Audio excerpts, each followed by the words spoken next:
Varicose veins కి సరైన చికిత్స కోసం సంప్రదించండి ఎవిస్ హాస్పిటల్.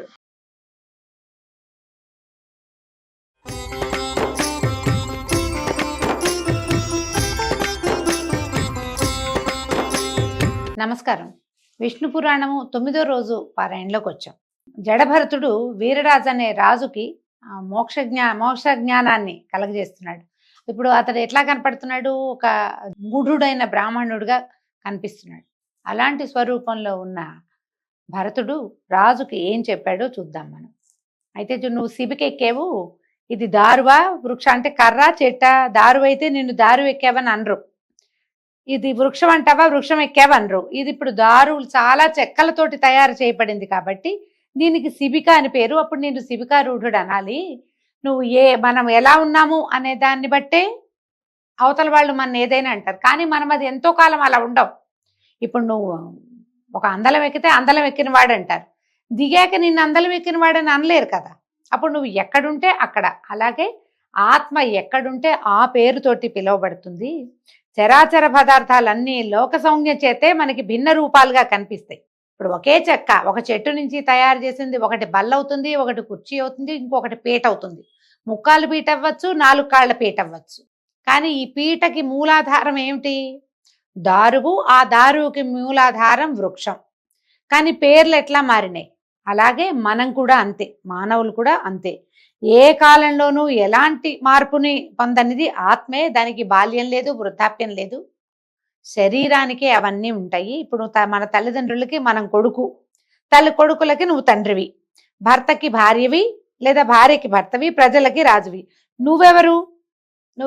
భార్యని భర్తని అని చెప్పామనుకోండి, మరి కుమారులకి తండ్రివి. ఒకే నేననే పదార్థము ఇన్ని రకాల పేర్లతోటి ఎట్లా పిలువబడుతోంది? ఎలా జరుగుతోంది ఇట్లా? ఇప్పుడు నువ్వు అహం, నేను అని చెప్పుకుంటాం. ఈ నేను అనేది ఇందులో చెవి నువ్వా, ముక్కు నువ్వా, కాలు నువ్వా, పొట్ట నువ్వా, ఏది నువ్వు?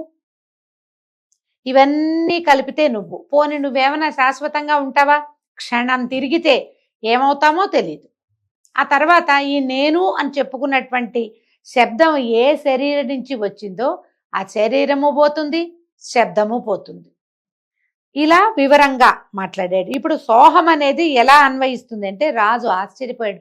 ఇదంతా నేను ఆలోచించలేదు. అయితే నేను నీ తాత్వికోపన్యాసం వల్ల నా మనసు పరిపరి విధాలుగా పరిగెడుతోంది. ఈ వికారాన్ని పోగొట్టు. వివేకానికి సంబంధించి నువ్వు చెప్పింది ప్రపంచంలో ప్రతివాడికి అన్వయించుకునేదే ఇది. అయితే పరమార్థమైనటువంటి శ్రేయస్వరూపం నాకు తెలియాలి. ఈ పరమతత్వ బోధకుడైన కపిల మహాముని అడిగి తెలుసుకుందామని బయలుదేరాను. నువ్వు కూడా అంతటి వాడుగానే నాకు అర్థమవుతున్నావు. ఇప్పటిదాకా నేనెవరు అన్న ప్రశ్న నాకు రాలా. మోక్షాన్ని సాధించాలని ప్రతి వాళ్ళు అంటుంటే ఇదేమిటి రోజు ఇలాగే ఉంటున్నావు, ప్రతిరోజు ఇదే పని చేస్తున్నావు, ఇంతే ఉంటున్నావు, ఇంకో రకంగా ఉండట్లేదు. అదేదో తెలుసుకుందామని బయలుదేరాను. నిన్నే నేను ఆచార్యుడిగా భావిస్తాను, అనుగ్రహించి నా కోరిక తీర్చమని అడిగాడు. అయితే ఈయన ఇంకా ఇందులో ప్రశ్నలు మార్చాడు చూడండి. ఓ రాజా, పరమార్థం గురించి చెప్పాలా, శ్రేయస్సు గురించి చెప్పాలా? శ్రేయస్సు పరమార్థం ప్రదం కాదు. శ్రేయస్సు యొక్క లక్షణాలు పరిపరి విధాలుగా ఉంటాయి. ఇష్టదైవాన్ని ఆరాధించి అభీష్ట సిద్ధిని పొందటం శ్రేయం అంటే అది. భగవంతుని ఆరాధించాం, నైనా మాకు ఇల్లు ఇవ్వు, వాకిలి ఇవ్వు, మంచి ఉద్యోగం ఇవ్వు, నా పిల్లలకి మంచి భవిష్యత్తు ఇవ్వు, మాకు వంశాభివృద్ధి ఇవ్వు, ఓ తోటలు దొడ్లు నాదే పై చేయిగా ఉండు, అధికారం ఇవ్వు, ఇవన్నీ శ్రేయస్సు. ఇవి కాదు పరమార్థాలు. అయితే రాజ్యభోగాలు, ధనధాన్యాలు, సతీసుతులు, బంధుమిత్రులు ఇలాంటివి పొందడం పరమార్థం ఎట్లా అవుతుంది? ఇది పరమార్థం కాదు, కేవలం శ్రేయోదాయకమే. యజ్ఞం చేసి దానికి ఫలితంగా స్వర్గానికి వెళ్ళటం కూడా పరమార్థం కాదు. యోగమూలంగా పరమధ్యానం చేస్తే అప్పుడు జీవుడు పరమాత్ముడు ఏకమవుతారు. పరమాత్మ దర్శనానికి హేతువు ధ్యానం. కొందరు ధర్మ ప్రధానంగా ధన వ్యయం చేస్తారు, దాని చేత వాళ్ళకి ధర్మం లభిస్తుంది. కొందరు ఏవో కోరికలు ఫలించాలని ధనద్వయం చేస్తే వాళ్ళకి సిద్ధించేదేంటి? కామ్యం. మనం లలితా సహస్రనామం పారాయణం చేస్తాము, ఏదో ఒక మనసులో ఒక కోరికతోటి, అది కుదురుతుంది. నిష్కామంగా లలితా సహస్రనామ పారాయణం చేసే వాళ్ళు ఎవ్వరూ ఉండరు, ఏదో ఒకటి ఉంటుంది. అయితే ఇలా తర్కిస్తే ఇవన్నీ కర్మ సంబంధాలే అవుతాయి, కానీ పారమార్థికాలు కావు. ఇవన్నీ మనకి ఏదో కావాల్సింది, పరలోక సుఖాన్ని ఆశిస్తూ లలితా సహస్రనామం చేసినా అది కూడా శ్రేయస్సే, కానీ పారమార్థికం కాదు. అసలు ఏది వద్దు అని చేయగలగాలట. అలాగే వేదాలు చెప్పిన చొప్పున యాగాలు చేస్తే అవి కూడా పరమార్థం కాదు. కేవలం కర్మఫలప్రదాలుగా కర్మ చేసిన దానికి ఫలితం లభిస్తుంది. ఘటానికి కారణం మన్ను, ఘటం కార్యం, అది మన్నే అవుతుంది. కానీ మరేమవుతుంది, ఒక కుండ చేసాము, దానితోటి దాన్ని ఏమంటారు, కారణం మట్టి. ఆ మట్టితోటి కుండ చేసాం, ఈ కుండ కార్యం అవుతుంది, అది మన్నే అవుతుంది. కానీ కుండ అయితే మాత్రం మట్టి కాదు, మట్టే కదా. కుండ అని పేరు పెట్టాం, కానీ అది దేంతో నిర్మించబడింది, మన్నుతోటే. అది మట్టే, అది మట్టిలోనే కలుస్తుంది. ఈ రీతిగా చేసే యజ్ఞాలు అంతరించేవే కానీ స్థిరాలు కావు. మరి వాటిని పరమార్థికాలుగా ఎలా నిర్ణయించగలుగుతాము? దేశకాలాలకు అధీనములై కర్మల వల్ల పట్టే ఫలితాలు నీటి బుడగల్లాగా అంతరించిపోతాయి, కానీ వాటిని పరమార్థ రూపంగా చెప్పలేము. పరమార్థ రహస్యాన్ని సూక్ష్మంగా చెప్తారు. ఇది కొంచెం పెద్ద మ్యాటర్ కదండి, కానీ సూక్ష్మంగా చెప్తానంటున్నారు. పరమార్థ తత్వం నిత్య శుద్ధం, ఒంటరిగా ఉండి అంతటా వ్యాపించి ఉంటుంది. శాశ్వతమైన సుఖస్థితిని కలిగిస్తుంది. కైవల్యమునందు విహరిస్తూ ఉంటుంది. మాయకి అతీతము, నిర్గుణము, జననము మరణము లేనిది. పేరు జాతి తన పెర భేదం లేకుండా అద్వైత రూపంగా ఉంటుంది. వాయువు వేణురంధ్రాలలో షడ్జాది స్వరాల వివిధ గతులతో ఒప్పినట్టుగా ఒక్కొక్కప్పుడు అది భిన్నత్వాన్ని కూడా వహిస్తుంది. ఒకే గాలి చూడండి, ఫ్లూట్లో ఊదితే 36 రకాల గాలులు ఏం లేవు, ఒక్క స్వరమే, ఒకటే. అది ఉన్న హోల్స్ నుంచి ఒక్కో దాంట్లో నుంచి ఒక్కొక్క స్వరంలాగా వినపడుతుంది. బ్రహ్మాది భేద రూపాలన్నీ పరమాత్మనివే కానీ వేరుగా చెప్పదగినవి కాదు. బాహ్య అభ్యంతర ప్రవృత్తుల వల్ల ఆ ఏక పదార్థానికి రూపభేదాలు కలుగుతాయి. ఇది పరతత్వము, ఏకరూపం. ఇదంతా విని ఆలోచిస్తున్నాడు ఆయన. ఏదో తెలిసినట్టే ఉంది, ఏమీ తెలియనట్టుగా కూడా ఉంది. అయితే అప్పుడు ఈయన చెప్పాడు, జడభర్తుడు ఒక ఇతిహాసాన్ని చెప్పాడట ఈ అద్వైత బోధకి. బ్రహ్మమానస పుత్రుడు రుభుడు అనే ఆయన, ఆ రుభుడు అనే మునిపుంగవుడు ఉండేవాడట. అతనికి పులస్త్యనందనుడు నిదాకుడు అనేవాడు శిష్యుడుగా ఉండేవాడు. వాడికి అద్వైత విషయం తప్ప సమస్త సుజ్ఞాన విషయాన్ని ఉపదేశించాడట ఈ రుభుడు అనే ఆయన. తదుపరి పౌలస్త్యుడు గురు శాసనాన్ని అనుసరించి, ఇది నా పులస్త్యుని యొక్క కుమారుడు, ఏం చేశాడట, గృహమేధ అయ్యాడు, వివాహం చేసుకుని గృహస్థ అయ్యాడు. నివాసం దేవికా మహానదీ తీరంలో ఉన్న వీరనగరానికి వెలుపల ఒక భార్యతో కలిసి ఒక ఉద్యానవనంలో నివసించేవాడు. కొంతకాలానికి ఈ రుభుడు ఏం చేశాడట, అద్వైతం గురించి బోధించడానికి శిష్యుడి దగ్గరకు వచ్చాడు. అదే సమయంలో ఈ నిదాకుడు విశ్వదేవం అనే హోమాన్ని నిర్వహించి వెలుపలకు వచ్చి చాలా కాలం అయ్యేందువల్ల గుర్తించలేకపోయి గురువు గారిని గుర్తుపట్టలేదట. అతిథి అనుకుని సాదరంగా ఆహ్వానించి అర్ఘ్యం పాద్యం ఇచ్చి, ఆయన వంట అయింది, అలసిపోయినట్టు కనిపిస్తున్నారు, భోజనం చేయొచ్చు అంటే అడిగాడు, భోజనం చేయండి అని అడిగేసరి కల ఆ రుహుడు అన్నట, నేను నీచమైన పదార్థాలు తిన్ను, ఇప్పుడు సిద్ధంగా ఉన్న ఆహార పదార్థాలు ఏమిటో చెప్పు, మీ ఇంట్లో ఏముండారో చెప్పమన్నాడు. ఈయన కమ్మని వాసన కలిగిన పదార్థాలు, రస పదార్థాలు, దోశలు, మినపగార్లు, గోధుమ పిండి వంటలు ఉన్నాయని నిదాకుడు చెప్పేట. అప్పుడు ఈ రుహుడేమన్నాడు, నువ్వు చెప్పినవన్నీ నాకు ఇష్టం లేవు, మంచి మృష్టాన్నాలు లేకపోతే నేను ఆరగించను, ఇవన్నీ చప్పటివి, ఇవి నేను తిన్ను అంటే, సరే ఏమన్నాడు నిదాకుడు భార్యని పిలిచి, అబ్బాయి చూడు, ఈయనకి ఇష్టమయ్యేలాగా రుచికరమైన పదార్థాలు ఉండు, ఈ చప్పటివి కమ్మటివి కాకుండా అని చెప్పేసరికల్ ఈవిడ ఏం చేసిందట, మళ్ళీ వంట చేసి భర్తకి ఆయనకి చక్కగా రుచికరమైన వంటని వడ్డించిందట. అప్పుడు ఈయన నిదాకుడు అడిగాడు, అయ్యా ఆహార పదార్థాలన్నీ నచ్చాయా, మీకు బడలికి తీరిందా, ఆకలి తీరిందా, మీరు ఎక్కడి నుంచి వచ్చారు, ఎక్కడికి వెళ్ళబోతున్నారు, మీ నివాసం ఎక్కడండి అన్నప్పుడు ఈయన రుభుడు చెప్పాడట గురువు చిరునవ్వుతో, భరించరాని ఆకలితో ఉన్నవాడికి ఆహారం తృప్తి కలిగిస్తుంది కదా, మనకు చచ్చేలా ఆకలిస్తుంది, అప్పుడు ఆహారం రుచి. ఆకలే లేని వాడికి ఆహారం ఏమిటి, తృప్తి ఏమిటి, నాకు ఆ రెండింటి సంబంధం ఎప్పుడూ లేదు. పృథివీ వలన కలిగిన ధాతు సమూహాన్ని, జలమును జఠరాగ్ని దహిస్తుంది. ఆకలి దాహం దేహధర్మాలు, ఆ వికారాలు నాకు ముందు ఎప్పుడూ లేవు, ఇప్పుడు లేవు, కనుక నాకు తృప్తి అనేది ఎప్పుడు తృప్తిగానే ఉంటాను నేను. దీనివల్ల పెరిగింది, దానివల్ల తగ్గింది ఏం ఉండదు. తుష్టి పుష్టి అనేవి చిత్తధర్మాలు, విశిష్ట చిత్తులైన వాళ్ళని అడుగు, వాటిని వివరించి చెప్తారు, అవి పరమాత్మకి ఉండవు, అంతా ఒకటే సారం, ఇది రుచి అరుచి అలాంటివి ఏమి ఉండవన్నాడు. ఇక నువ్వు నేను మిత్రుడు శత్రుడు అనే విచక్షణ లేక సర్వము అచ్యుత స్వరూపం అనేలాగా ప్రవర్తించు, ఐహిక వాంఛలకు మనసు ఇయ్యకు అని చెప్పగా నిదాకుడు అడిగేటట, అయ్యా నువ్వెవరు, నీ పేరేమిటని అడిగితే, ఓరి నేను నీ గురువుని, నిదాయమైన రుభుడని, ఆత్మతత్వాన్ని ఉపదేశించాను, సుఖివై ఉండు అని రుభుడు వెళ్ళిపోయాడు. ఆ విధంగా నిదాకుడు నిదానంగా గురువుగారు చెప్పిన విధంగా ప్రవర్తించి ముక్తుడయ్యాడట. అంటే ఏం చేశాడు? సర్వాంతర్యామి భగవంతుడు సర్వాంతర్యామిని గ్రహించి బంధువని శత్రువని లేక సమాన బుద్ధిగా ప్రవర్తించి ముక్తుడయ్యాట. అప్పుడు ఈయన చెప్తున్నాడు జడభరతుడు వీరరాజుకి, నువ్వు కూడా అలా ప్రవర్తించు అని జడభరతుడు చెప్పగా రాజు బ్రహ్మతత్వ జ్ఞాని అయి ప్రవర్తించి విష్ణు సాయుధ్యాన్ని పొందాడు. జడభరతుడు ఆ జన్మలోనే ఆత్మతత్వ జ్ఞాన బలంతో ముక్తి పొందాడు. ఈ జడభరతోపాఖ్యానం చదివినా విన్నా మోహభ్రాంతులకు చిక్కక ఆత్మజ్ఞానం కలిగి చరితార్థులవుతారు. ఇది విశేషమైన గాథండి, కొంచెం నిదానంగా వినవలసింది. ఇందులో కథ కంటే పరతత్వ జ్ఞాన బోధ ఎక్కువగా ఉంది. మనము శీతోష్ణాదులు అబ్బా చలిగా ఉందని వేడినీళ్ళ స్నానం, అబ్బా వేడిగా ఉందని చన్నీళ్ళ స్నానం చేస్తాం. రుచిగా లేదని పదార్థాలు వదిలేస్తాం. ఇందులో ఉప్పు ఎక్కువ, ఇందులో ఉప్పు తక్కువ, ఇలాంటి ఆలోచనలు చేస్తాం. అసలు రుచి అన్నది పాటించద్దు. స్వపర భేదం లేకుండా ఉండాలి. నేలైనా ఎక్కడైనా సరే ఒకటే రకంగా ప్రవర్తించగలిగితేనే మనకి ఆత్మతత్వాన్ని అర్థం చేసుకోగలుగుతాం. అది చెప్తున్నారు. ఇవి పెద్ద విషయం. ఇలా చెప్తున్నారు. మనం అలా ఎలా ఉంటామండి అనిపిస్తుంది వెంటనే. మనకి నోటికి చేదుగా అనిపిస్తే ఉమ్మేస్తాం. వెంటనే చిచ్చిచ్చి అనుకుంటాం, వీళ్ళకి వంట రాదనుకుంటాం. ముందు విమర్శ మానేయాలి. అక్కడి నుంచి మెల్లిగా పరతత్వమో ఆత్మతత్వమో జ్ఞానమో ఏమిటో వస్తాయి. అవన్నీ రావాలంటే ముందు మనకు ఉండవలసింది ఏంటంటే సంయమనం కావాలి. దేనికి ఎక్కువగా స్పందించకూడదు. అక్కడ మొదలు పెట్టాలట. అయితే ఇంకేం చెప్పమంటావో అని పరాశరుడు అడిగేసరికల్లా మైత్రేయుడు ఇట్లా అన్నాడు. మన్వంతరాలు, మనుపుత్రులు, దేవతలు, సప్త ఋషులు, ఆ కాలాలలో ఇంద్రులు, వాటి చరిత్రలు చెప్పమని అడిగాడు.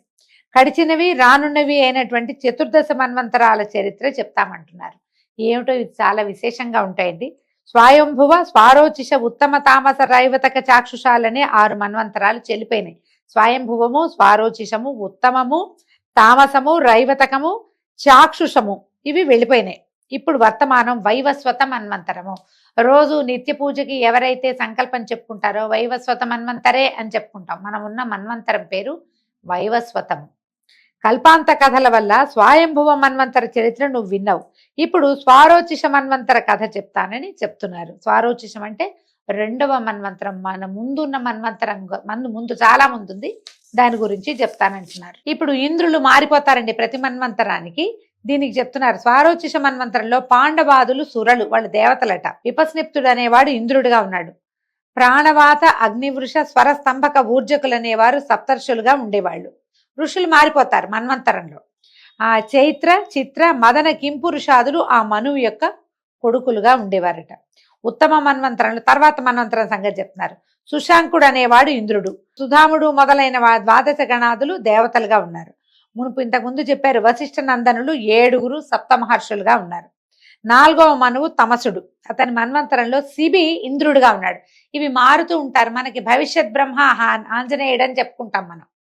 భవిష్యత్తులో బ్రహ్మదేవుడు ఎవరంటే మనకి ఆంజనేయుడు భవిష్యత్ బ్రహ్మ. ఇది తెలుసు కదా చాలా మందికి. ఎందుకంటే మనకు చూడండి, ఊరూరా గమనించండి, విపరీతంగా ఆంజనేయ దేవాలయాలు వెలుస్తాయండి. ఆయన భవిష్యత్ బ్రహ్మ అవటం వల్లే ప్రతి చోట ఆయనకు ఒక దేవాలయం, రోడ్డు మీద నుంచుని కనపడతాడు ఆంజనేయుడు. ఏమీ ఉండదు, ఒక గుడి గోపురంగా ఉండదు. ఒక విగ్రహ ప్రతిష్టాపన చేస్తారు, కొబ్బరికాయలు కొడితే కొట్టినట్టు, లేకపోతే లేనట్టు. ఎవరైనా సింధూరం రాస్తే రాసినట్టు, లేకపోతే లేనట్టు. పూజాధికాలు లేకుండా కూడా ఆంజనేయుడు వెలవటం విశేషంగా కనపడుతుంది మనకి. రాబోయే మన్వంతరంలో భవిష్యత్తుకి బ్రహ్మ ఆంజనేయుడట.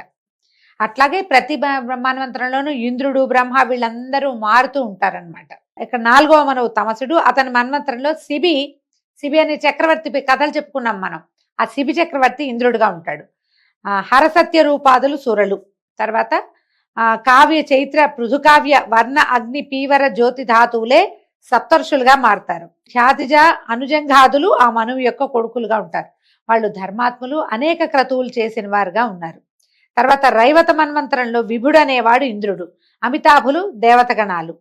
తర్వాత ఊర్ధ్వబాహుడు, దేవబాహుడు, హిరణ్యరోముడు, వేదవంశుడు, ధామకుడు, శ్రీమంతుడు, పర్జన్యుడు అనేవాళ్ళు సప్తర్షులుగా కనిపిస్తారు. బలబంధువు మొదలైనటువంటి భుజబలశాలులు మనునందనులుగా కనపడతారు. మనువు యొక్క సంతానమే కదా ప్రజోత్పత్తి చేసిన వాళ్ళు. మునుపు పూర్వకాలంలో ప్రియవ్రతుడు అనేటువంటి మహీపతి విష్ణువుని గూర్చి తపస్సు చేసి స్వారోచిషుడు మొదలైనటువంటి 4 కొడుకులకి తండ్రి అయ్యాడట. అతని తపోమహిమ చేత వాళ్ళు మనువులై భూపతులయ్యారు. రాజవంశాలు వాళ్ల వల్ల వెలిసిల్లినాయి. ఈ ప్రియవ్రతుడు ఎవరు? ఉత్తానపాదుడు ప్రియవ్రతుడు కథ చెప్పుకున్నాం. ఉత్తానపాదుడి కుమారుడు మన ధ్రువుడు కదా. ప్రియవ్రతుడు ఈ నలుగురు మనువులకి తండ్రిగా ఉన్నాడు. తర్వాత 6వదైన చాక్షుష మన్వంతరం నందు మనోజవుడు ఇంద్రుడిగా ఉన్నాడు. పృథుక రేఖాదులు దేవతలుగా ఉన్నారు. సుమేధాదులు సప్తఋషులు, పూర్వు మొదలైన వాళ్ళు ఈ మనువు యొక్క కుమారులుగా ఉన్నారట. ఇప్పుడు వర్తమాన మన్వంతరంలో ఇప్పుడు మనం దీంట్లో ఉన్నామో వైవస్వత మన్వంతరంలో ఎవరున్నారు? సూర్యనందనుడైన వైవస్వతుడు, వివస్వాన్ అని చెప్తారు సూర్యుడికి పేర్లు.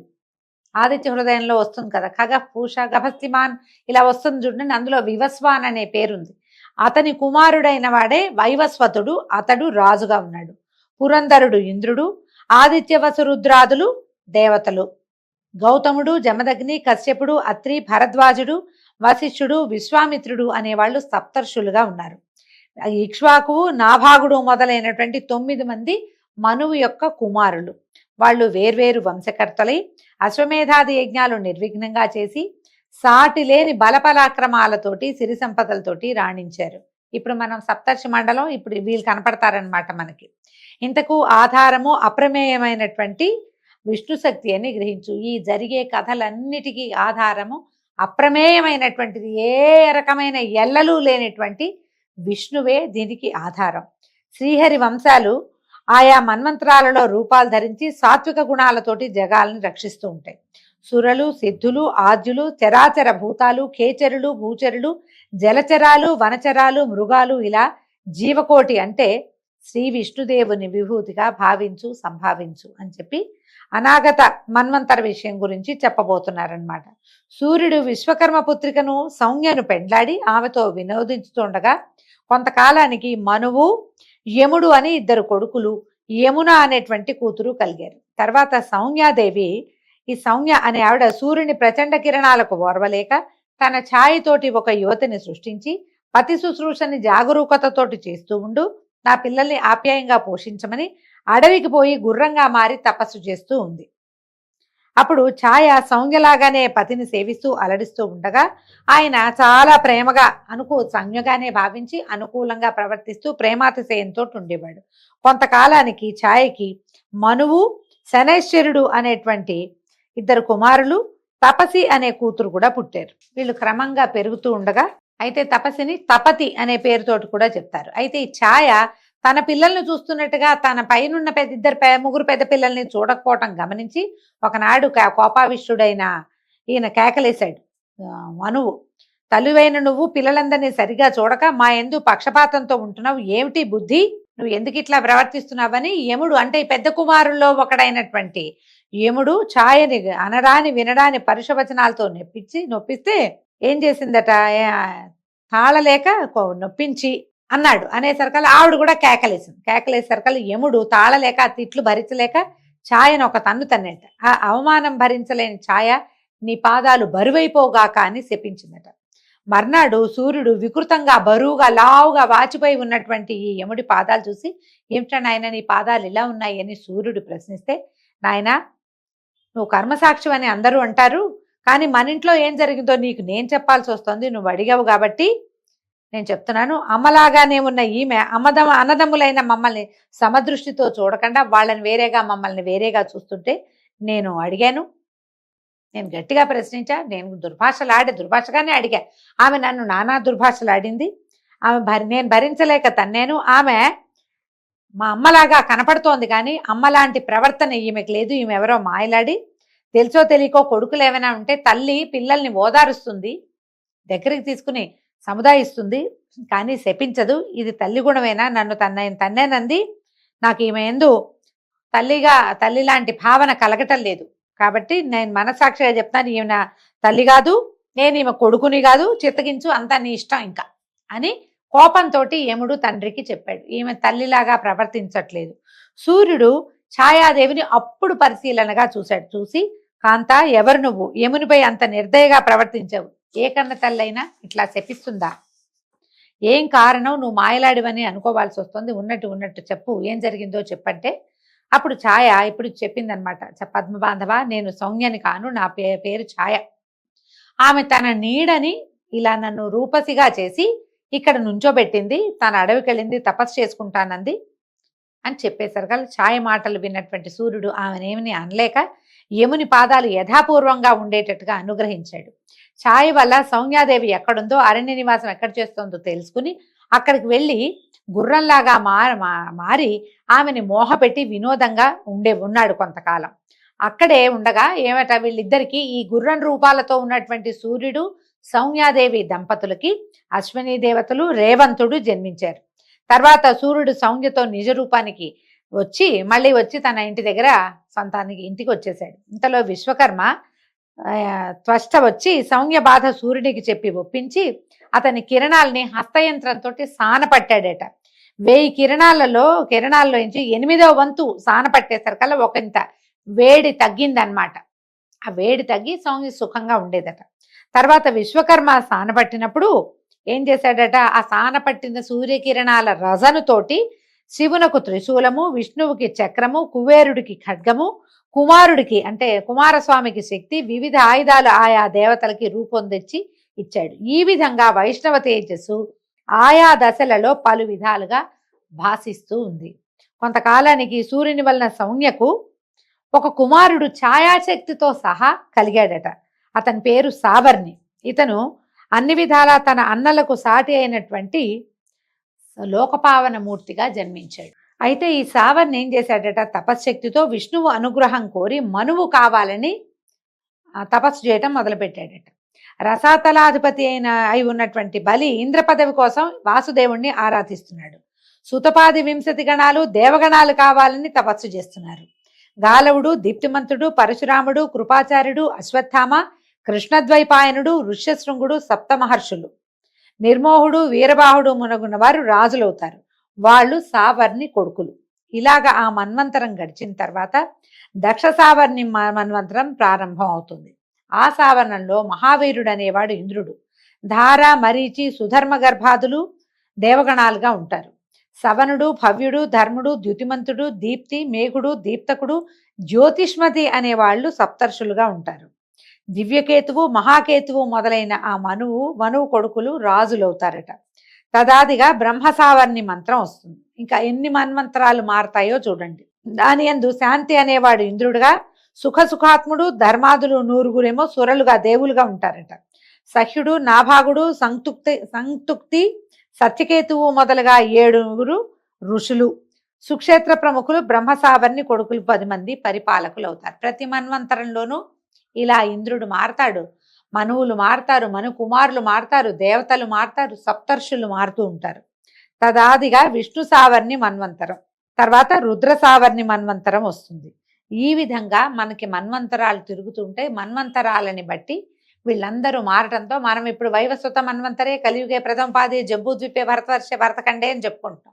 మన తర్వాత మన్వంతరం వాళ్ళు మళ్ళా ఆ మన్వంతరంలో ఎవరెవరు ఉంటారో వాళ్ళని ఋషులుగా, వాళ్ళని బ్రహ్మగా భావించి పూజా విధానాన్ని, జీవన విధానాన్ని నడుపుతారు. వాళ్ళకి అవన్నీ తెలియచేయడానికి ఈ ఋషులే పూనుకుని, ఇప్పుడు మనం ఇది చదువుకుంటున్నాం కదా విష్ణు పురాణం. ఈ పురాణం ఎక్కడి నుంచి వచ్చింది? మన తాత ముత్తాతలు కల్పించింది కాదు. అంతకు ముందు ఋషి ప్రోక్తంగానే ఇవన్నీ బయటకు వచ్చినాయి.